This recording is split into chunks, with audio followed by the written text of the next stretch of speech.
30 i'r treble 20s ac o'r Crystal Palace i'r Alexandra Palace a rownd 8 ola pencampwriaeth dartiau'r byd. Heno, mi fydd y pencampwr presennol y Cymro Gerwyn Price yn wynebu'r Sais Michael Smith a gurodd y Cymro Johnny Clayton nos Ferchar a hefo ni edrych ymlaen mae Dylan Williams sy'n rhedeg cyfri Twitter Darts Cymru. Blwyddyn newydd a Dylan, mae hon yn argoeli bod yn dipyn o gêm heno gofio Safon Smith nos Ferchar.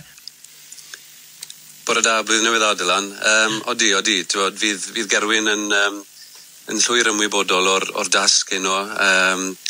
Fel o ti'n gweud, Smith wedi curo partner cwpan y byd Gerwyn, sef Johnny, yn yr 16 ola. A nath e ddangos tipyn o gymeriad o fe i frwydro nôl o 2 seti ddim i lawr, i guro'r fferet o beder i 2, ond mae amser lenni gemau fel hyn yn gweud popeth yn gyda am statws y gem, a mae hon wedi cael ei roi mewn yn y slot 9 o gloch na sydd yn meddwl da hon yw'r ornest prime time. Dyma'r ddau gymeriad fydden ni'n gweud sydd siŵr o fod wedi diddannu'r torfeydd gorau fydden ni'n gweud yn ystod y bencampwriaeth. Felly hon fydd y gem, fydd pawb yn y neuadd, pawb gydre yn gwylio yn wir yn ystod lawr a edrych mlaen i wylio heno. Fyddai'n wir dweud, Dylan, nad ydy Gerwyn Price wedi bod yn tanio ar ei ora yn y gystadleuaeth?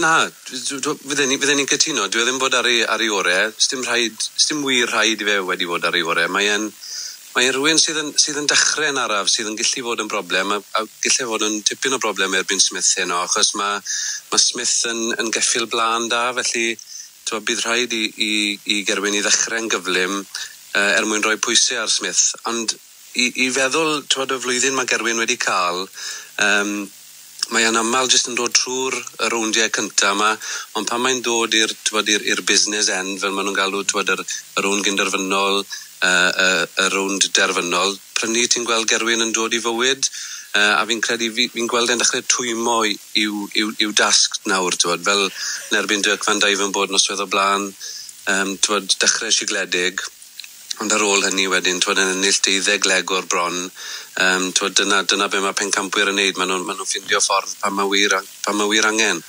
Ie, dyna'r gwir yn de. Tair gêm arall heddiw, James Wade yn erbyn Mervyn King, Peter Wright yn erbyn Callan Ritz.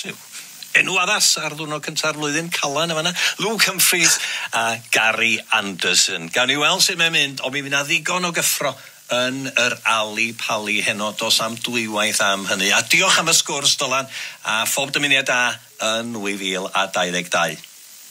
Diolch, Dylan.